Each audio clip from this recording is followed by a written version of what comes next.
Hey folks, we're 2/3 of the way through May 2019. Let's go see how my garden's doing. Right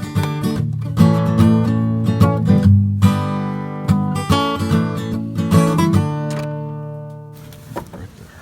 Super windy today, but I want to show you my garden. Well, it's been a rough spring.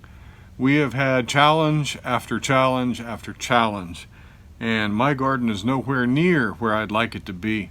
But I'd like to share it with you anyway, because we've told you here that if we garden here and we run into challenges and we run into things that are really trouble, we're going to share those with you too and show you, because that's how we learn. And so this year I've had spider mites, and they have destroyed and swept through all my garden. We caught them, but we didn't catch them in time to save some of the plants, and we didn't catch them in time that they didn't cause a lot of damage. So some of our plants that are recovering are way behind. We're not sure we're going to get anything from them. We also suffered from a lot of rain. We had tons and tons and tons of rain coming off the Gulf of Mexico, just dumping rain on us, and some of my starts didn't really get going because they were waterlogged. Well, they're outdoors, I didn't bring them in. That's on me. We also had a contamination issue. We brought in some hay, and you've probably seen my video if you subscribe to my channel, that was tainted with aminopyrrolid herbicide. That is something farmers spray on their hay fields to eliminate broadleafs, and well, that wreaked havoc in our plants and stunted our tomatoes especially. Those stunted tomatoes, I'll show you today, they're still growing. They're actually maybe recovering a little bit. Maybe, just maybe, the contamination has been washed out a bit by the rain, all that rain. Maybe, just maybe, it was not as concentrated as some other people have experienced, but that's what it was. We have shown you, and I'll show you on the leaves, how we know that it is aminopyrrolid contamination. So those three things, the rain, the bugs, and the chemicals, have really wreaked havoc on our garden this year. It's very discouraging in that regard. So yeah, we might have to pull them out. Come look with me, we'll take a tour. My muscadines. Look at all the fruit we're gonna get. These are 3-year-old plants. I've got 4 varieties in my yard. 3 varieties, 4 plants along this trellis that stretches along my north side of the property. And these have been growing up, and I've been tending them rightly and keeping the cordons about a hand's width apart, the fruiting cordons, pruning them rightly, and now they're going to pay off. Look at all the fruit we're going to get. Now these kind of grapes, muscadines, don't fruit like northern grapes. They put on smaller clusters, as you can see. The grapes are bigger. They're going to be pretty good sized grapes, but the clusters are smaller. And this particular variety is going to be very prolific this year. Look at all these blossoms and buds we're getting. Look at this root. Parsley sends down a root like that, and you got those big old roots that'll make it through the year. This has been 2 years going. My basil's looking a little yellow. That's because it's too crowded. I didn't thin this. I've just been snipping off what I need. I need to start sniffing the larger growth and thinning this out a bit. I mean, those are far too close. But you know, you can use it. It smells good. And basil, man, you gotta have some basil. Don't plant them this close together. Right here I've got a bucket of tomato. This was a cutting off of one of the plants I pruned in my pruning video. And I threw this cutting up over there and said, wow, what a shame. Well, it's kind of sad, huh? It looks savage. Well, I felt bad. I came and put him in some dirt. I put him actually in a parsley pot. He took root. I transferred him to a larger pot. Then I put him in a 5-gallon bucket, and he's doing fine. So that's a free tomato plant. Here is my okra. This is the okra salmon I started the other day. It's been 5 days now, I think, 4 or 5 days.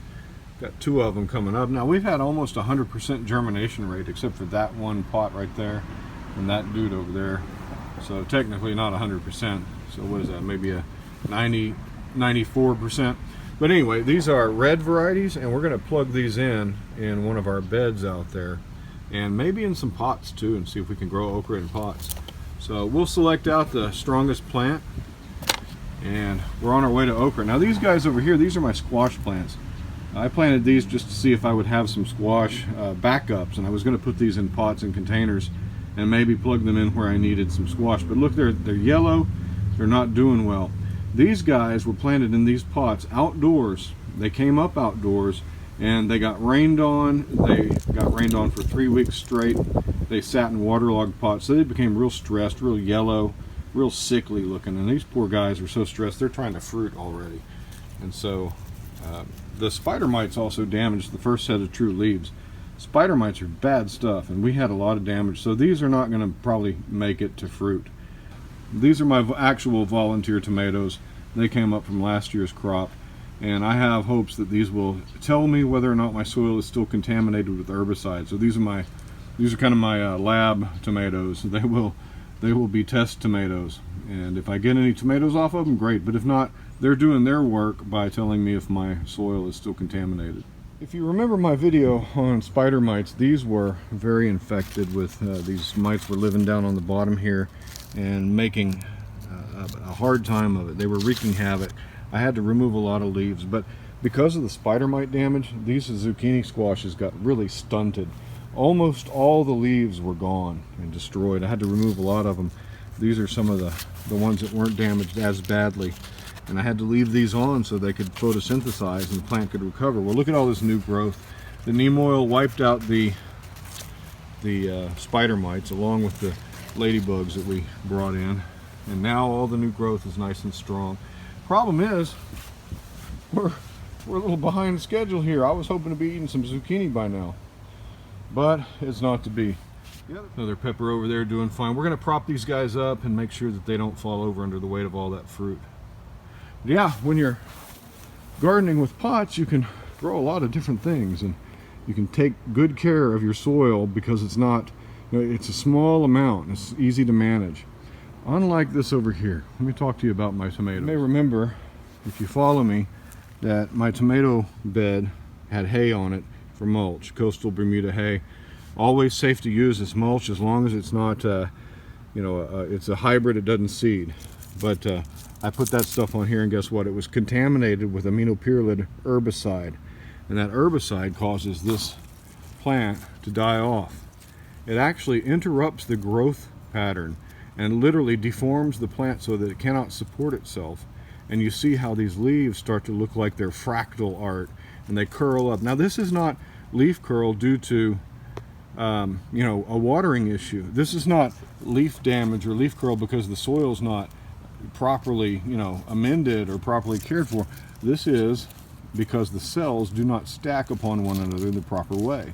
And that's what aminopyrrolid does. It disrupts the cell stacking function of the plant, and you get these sawtoothed edge, curled up leaves. And eventually the plant normally dies, and you can see that on the affected portions of the plant, the blossoms don't pollinate, and they just drop off.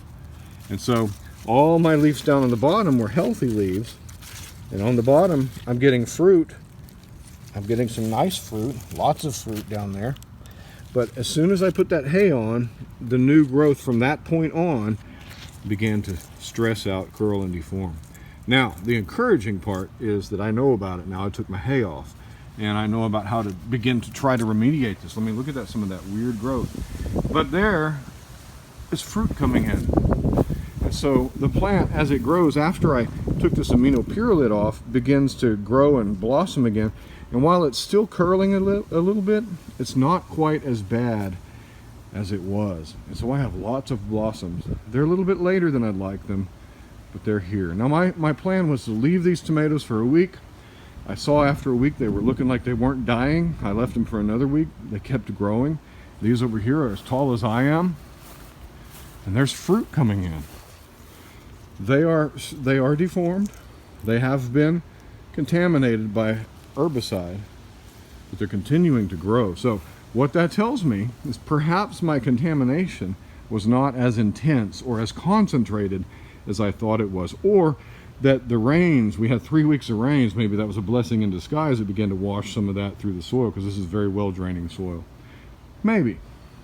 Potted tomatoes, however, were not contaminated, and they're doing great.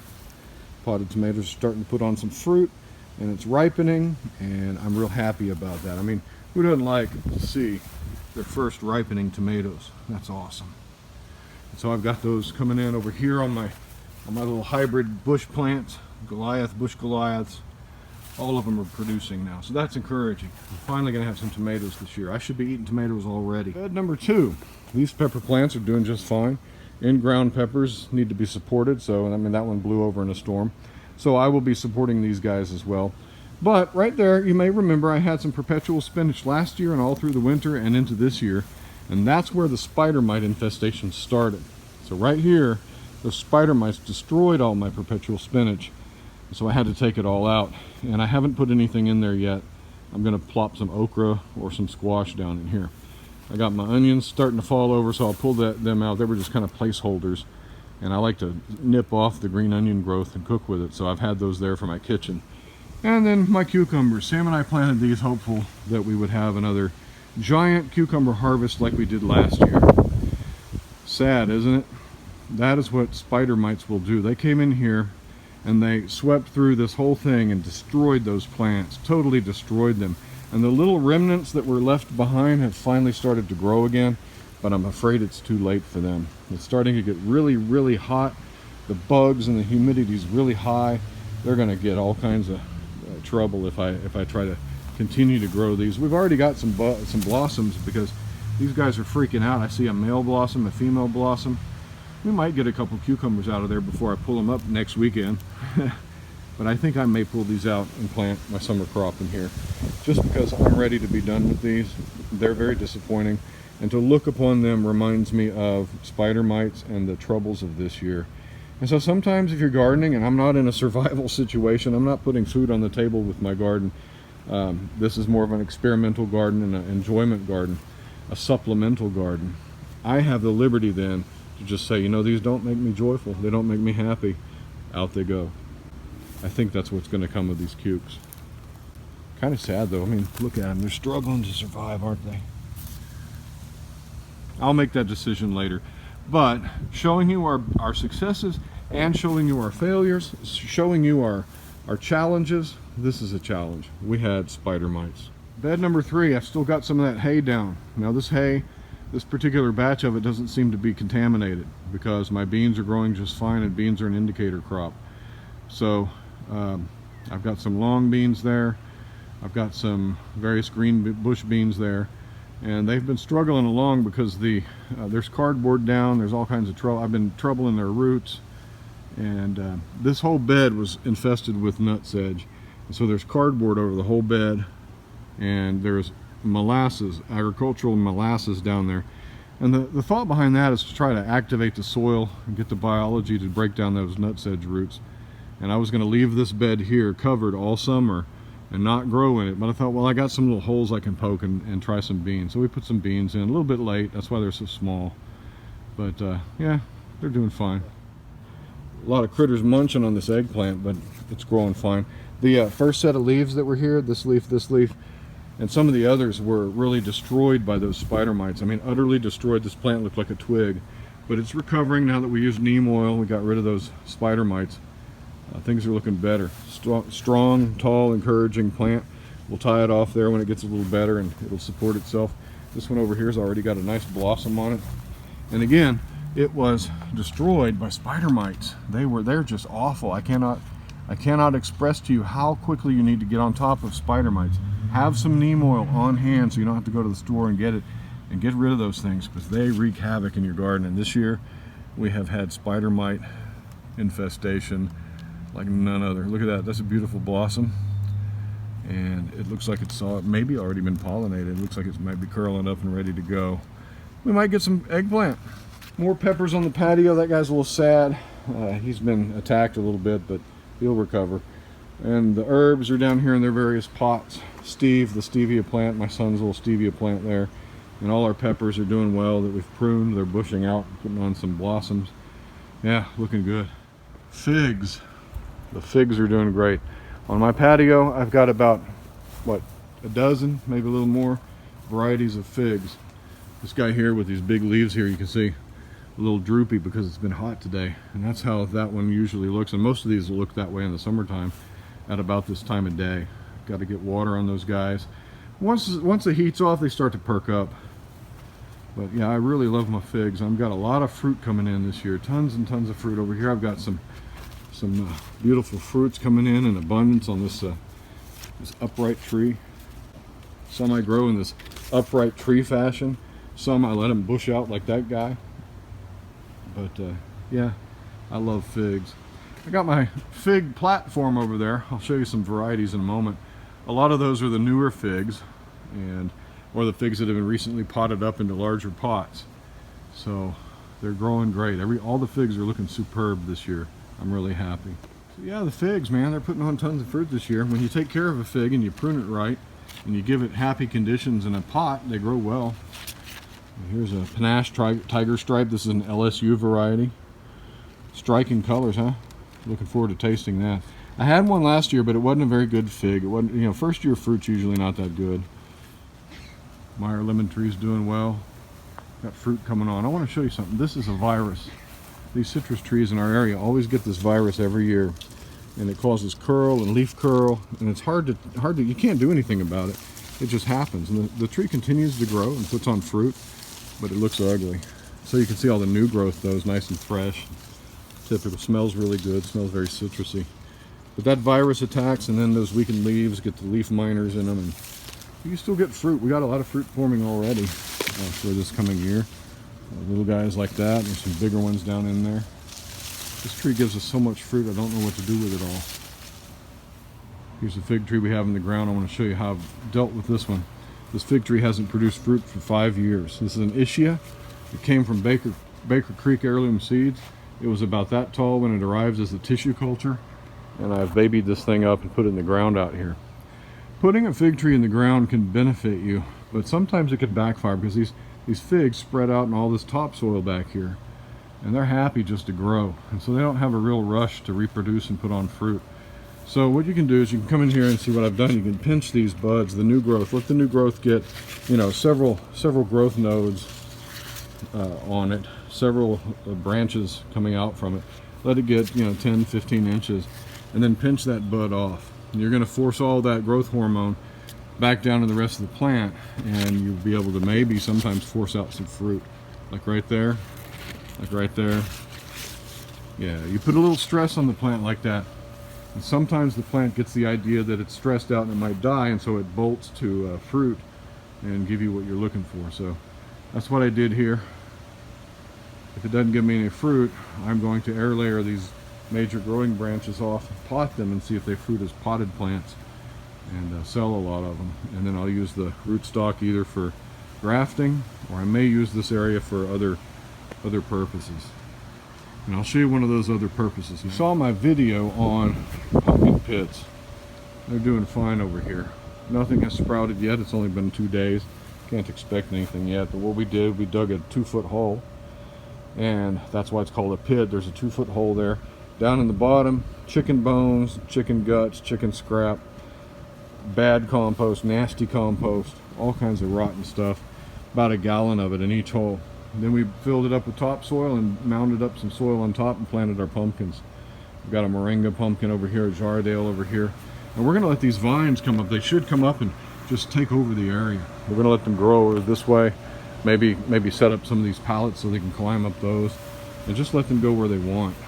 And what that'll do is fill this area. I won't have to mow it because it'll suppress the weeds, suppress the grass, and give me some pumpkin patch.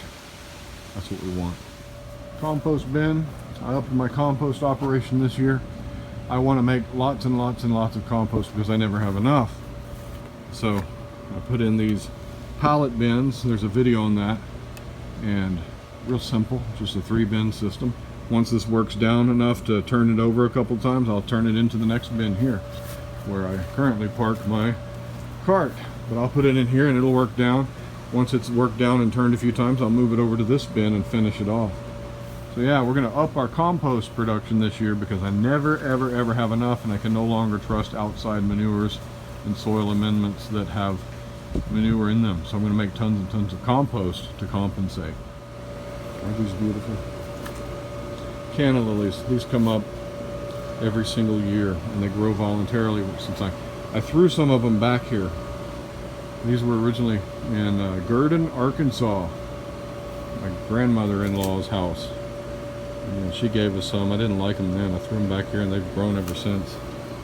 I have a lot of nice ones there. Look at that. But I love them now. So they're so beautiful and joyful when you see them. You come out here and you think, wow, how can a flower be so vibrant and so gaudy? And once they blossom, you get one day out of them and they start to wilt and fall off, but hey, that's okay. There's more coming behind them. These guys will just grow and grow. There's some good soil down there. I've grown in here before, but these are currently enjoying this area. Nice, huh? Got my other fig varieties up here. These are my newest ones. You can see these are cuttings. They're 1 year, not even a year old. And there are 7 of them here, and I bought these from Christian at Tinkerbud Figs. And Christian has got a cool little operation going on. You need to check out Tinkerbud Figs if you're interested in some very interesting and attractive fig varieties. So these are on my porch. They're getting hardened off to the sun. He told me that they hadn't quite finished that process and some of the leaves were actually kind of scalded, sunburned. And so I'm just taking the safer route and I'll harden them off. I'm going to pot them up into 2 or 3 gallon pots and get them growing. That's my new figs. Down here my wife bought me some herbs. She went to a orchard the other day with the kids. Brought me some lemon balm, some sage, and some elfin thyme. Look how tiny this stuff is. And so I put the little elf there to guard over the elfin thyme. Yeah, we'll pot that up too. So, yeah, man, lots of variety here. If we could just get some fruit. One thing I haven't shown you much of, not that fella back there, actually that's a female, but this is an aloe vera plant, a cluster of them. We had a friend at church grant us a few cuttings in a pot, and they just took off like crazy. And so we don't do anything to these. They grow like crazy. We don't have to water them or anything. Aloe vera, very healthy plant. So yeah, there you go. It's been a very disappointing year in terms of these 3 beds. Very disappointing. Herbicide, a little bit of herbicide, and then over the whole thing, weeds, weeds, weeds, and rain. And lots of rain. Spider mites over all the whole garden.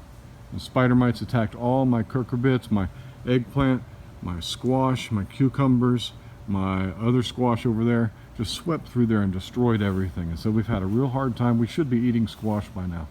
We should be eating tomatoes by now. And but we're not. Sometimes when your garden doesn't work out for you, that's okay. You overcome, you adapt, you find ways to move on, you find alternate crops. That's what we're doing. This side of the garden, however, is joy, joy, joy. I've been so graciously blessed. I got so many figs coming in, I'm not going to know what to do with myself. And that's just what I want. That's why I grow figs. I love figs. They're easy to do. And all these different varieties, I've got about 30, 35 varieties out here. And can't wait for them to ripen up. And muscadines along the back there. Man, those guys make me happy. That's going to be a bumper crop this year. 3 years in the waiting, 3 years in the making. Now they're going to pay off.